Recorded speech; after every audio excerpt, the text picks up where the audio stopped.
নমস্কার বন্ধুরা। তো আজকের ভিডিওতে আমি বলবো যে অপশন সেলিং কেন করবে। আমি আগের দিনের ভিডিওতে বলেছিলাম যে অপশন বাইং করা উচিত নয়, তার কারণগুলো আমি বলেছিলাম। তাহলে অপশন বাইং তো করা উচিত না, সেটা আমরা বুঝতে পারলাম। তাহলে তার পরিবর্তে আমরা কি করব? অপশন সেলিং করব। অপশন সেলিং করার কি কি সুবিধা আছে সেটা এই ভিডিওতে আমি বলতে চলেছি।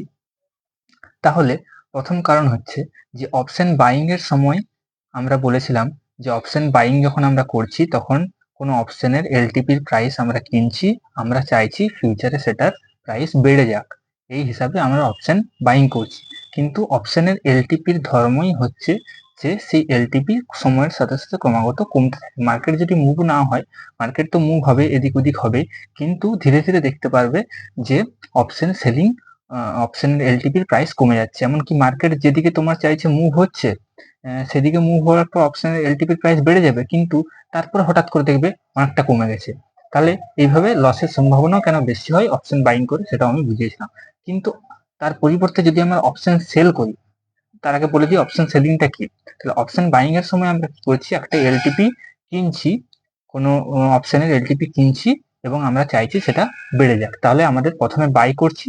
তাহলে যে কোনো জিনিস আমরা যদি প্রথমে বাই করি, তারপরে যদি আমরা একটা দামে বাই করলাম, তারপর যদি আমরা সেটা বেশি দামে সেল করি, তখন আমাদের প্রফিট হবে। তার জন্য আমরা চাইছি এলটিপিটা বেড়ে যাবে, সেই সময় আমরা প্রফিট বুকিং করবো। অপশন সেলিং এ কিন্তু তার হবে উল্টো। অর্থাৎ যদি আমরা প্রথমে সেল করি, তাহলে কোনো জিনিস যদি প্রথমে সেল করি, তারপরে যদি সেটা আমরা সেটার প্রাইস যদি কমে যায়, তখন আমাদের প্রফিট হবে। প্রথম ক্ষেত্রে কি করছিলাম, আমরা কোনো এলটিপির প্রাইস, কোনো জিনিসের দাম যখন কম ছিল তখন কিনছিলাম, তারপর সেটার প্রাইস বেশি হলে বিক্রি করছিলাম। তাহলে প্রথমে যদি আমরা বিক্রি করি, তাহলে আমাদেরকে প্রফিট করার জন্য কি করতে হবে, ওটার প্রাইস যখন কমে যাবে তখন আমাদের প্রফিট হবে, উল্টো হবে। ঠিক আছে, এটা একটা সুবিধা। তাহলে প্রথমে আমরা সেল করব, তারপরে এক্সিট করার সময় বাই করবো, এটা হচ্ছে অপশন সেলিং। তাহলে এরপর বুঝে দেখো, আমি বলেছিলাম যে এলটিপির ধর্মই হচ্ছে ক্রমাগত কমতে থাকা। অর্থাৎ যদি মার্কেট মুভ নাও করে, মার্কেট তো মুভ করবে এদিক ওদিক, কিন্তু তুমি দেখতে পাবে যে তোমার প্রাইস যেটা হচ্ছে সেটা সেটার সম্ভাবনা তোমার বেড়ে যাবে। অর্থাৎ তুমি চাইলে যে তোমার মতোই প্রাইস ধরো মুভ করলো। আমি এখন বলছি না যে মার্কেট কিভাবে মুভ করছে, মার্কেট কোন দিকে যাবে সেসবের ব্যাপারে আমি পরে আসবো। কিভাবে ট্রেডিং করতে হয় সেসব সম্পূর্ণ আলাদা ব্যাপার। কিন্তু আমি তোমাকে একটা বেসিক ধারণা দিচ্ছি যে কেন আমরা বাইং করব না, কেন সেলিং করব। তাহলে ধরো তোমার প্রবাবিলিটি অনুযায়ী মার্কেট মুভ করলো, তুমি যেদিকে চাইছো সেদিকে মুভ করলো, সেই অনুযায়ী তোমার কল বা পুট কিনতে হবে। ঠিক আছে, তুমি যদি চাও যে মার্কেট একদিকে যাবে, সেই হিসাবে কল বা পুট কিনতে হবে। কল বা পুট কিনতে হবে না, কল বা পুট সেল করতে হবে। সেল করে তারপর এক্সিট করার সময় বাই করতে হবে। তাহলে সেই মতো তুমি কল বা পুট সেল করলে এবং তোমার মতে মার্কেট চলে গেল, অর্থাৎ তোমার প্রফিট দেখতে পাবে, অর্থাৎ এলটিপির প্রাইসটা কমে গেল, তোমার প্রফিট দেখতে পাবে। এরপরে কিন্তু মার্কেটের এরপর তুমি দেখতে পাবে যে অপশন বাইং করার সময় কি হচ্ছিল, সেই প্রফিটটা তোমার খুব তাড়াতাড়ি কমে যাচ্ছিল, কিন্তু এক্ষেত্রে তুমি দেখতে পাবে সেই প্রফিটটাও কমবে, হ্যাঁ কমবে, কিন্তু তারপরে আবার সেই জায়গাতে ফিরে চলে আসবে, লসের সম্ভাবনা কম থাকবে। অর্থাৎ আমি একটা এক্সাম্পল দিয়ে বোঝাচ্ছি। ধরো তুমি একটা লট নিফটির সেল করলে, সেল করার পর তুমি প্রফিট কিছুক্ষণ পর দেখতে পেলে, তোমার অনুযায়ী মার্কেট মুভ করলো একটি লট। পরের ব্যাপারে আসছি যে একটি লটের ব্যাপারে কেন আমি বলছি। বাইং এর ক্ষেত্রে আমি অনেকগুলো লটের ব্যাপার নিয়ে আলোচনা করে ডিসকাশন করে দেখিয়েছিলাম যে লসের সম্ভাবনা বেশি হচ্ছিল, কিন্তু এক্ষেত্রে আমি একটি লট নিয়ে বলছি, সেটার কারণটাও বলছি।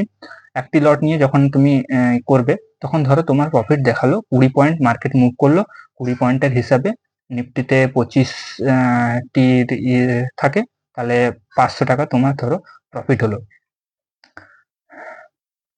তাহলে নিফটিতে ধরো 500 টাকা তোমার প্রফিট হলো, 20 টাকার হিসাবে এলটিপির প্রাইসটা কমে গেল, 20 টাকা, 20 পয়েন্ট কমে গেল এলটিপির প্রাইস। ধরো 120 টাকায় তুমি কিনেছিলে, তাহলে এলটিপির প্রাইস যখন 100 হলো, তখন তোমার প্রফিট দেখালো 500। এরপর সেই তুমি যদি প্রফিট বুকিং না করো, তাহলে সেই এলটিপিটা আবার চেঞ্জ হয়ে যেতে যেতে, মার্কেট তো এদিক ওদিক যাওয়া আসা করে, তাহলে আবার সেই 100 থেকে 120, 130 যাওয়ার পরে আবার দেখবে কিছুক্ষণ পর তুমি যদি ধৈর্য ধরে বসে থাকো, অপশন সেলিং করার সময় তুমি ধরো মার্কেট কিছু জানো, ধৈর্য ধরে বসে থাকো, আবার তুমি দেখতে পাবে ওটা ধীরে ধীরে 120 থেকে আবার 100, 100-র কাছাকাছি আবার এসে পৌঁছে যাওয়ার চেষ্টা করবে, 120 থেকে আবার কম হবে। অর্থাৎ তোমার লসটা আবার তুমি মিনিমাইজ করতে পারবে। অর্থাৎ যদি 500 টাকা লস হয়, আবার তুমি দেখতে পাবে যে আবার সেটা লসটা 300, 200, 100 হয়ে আবার প্রফিট কিছু আসছে, এরকম করে যা আশা করছে। অর্থাৎ মার্কেটের ধর্মই হচ্ছে এলটিভির প্রাইসকে সবসময় কমিয়ে দেওয়া।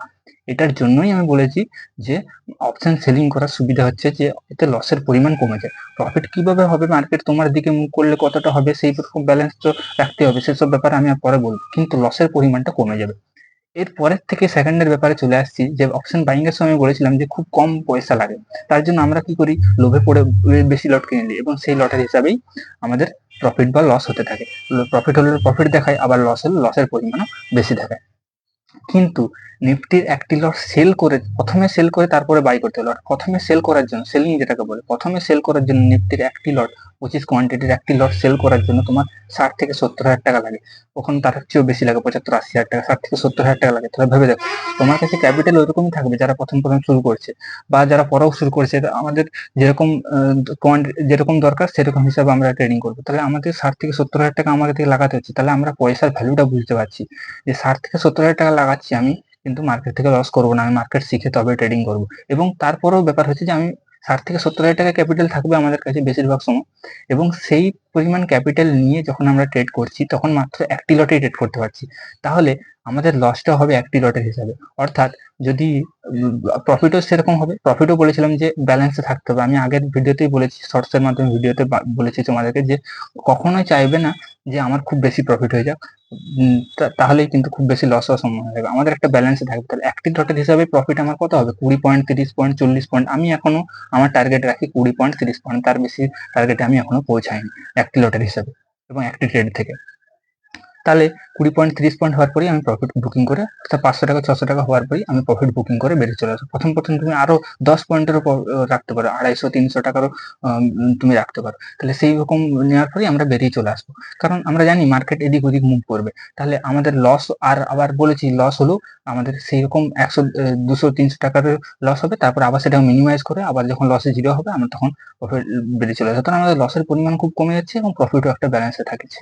এই জন্যই আমি বলেছি যে আমরা পয়সার ভ্যালুটা বুঝতে পারবো, এবং আমরা মার্কেটের মুভমেন্ট থেকে, মার্কেটের ধর্ম থেকে আমরা যে যেটা ধর্ম, সেই ধর্ম থেকে আমরা শিখে সেই হিসাবে ট্রেডিং করব।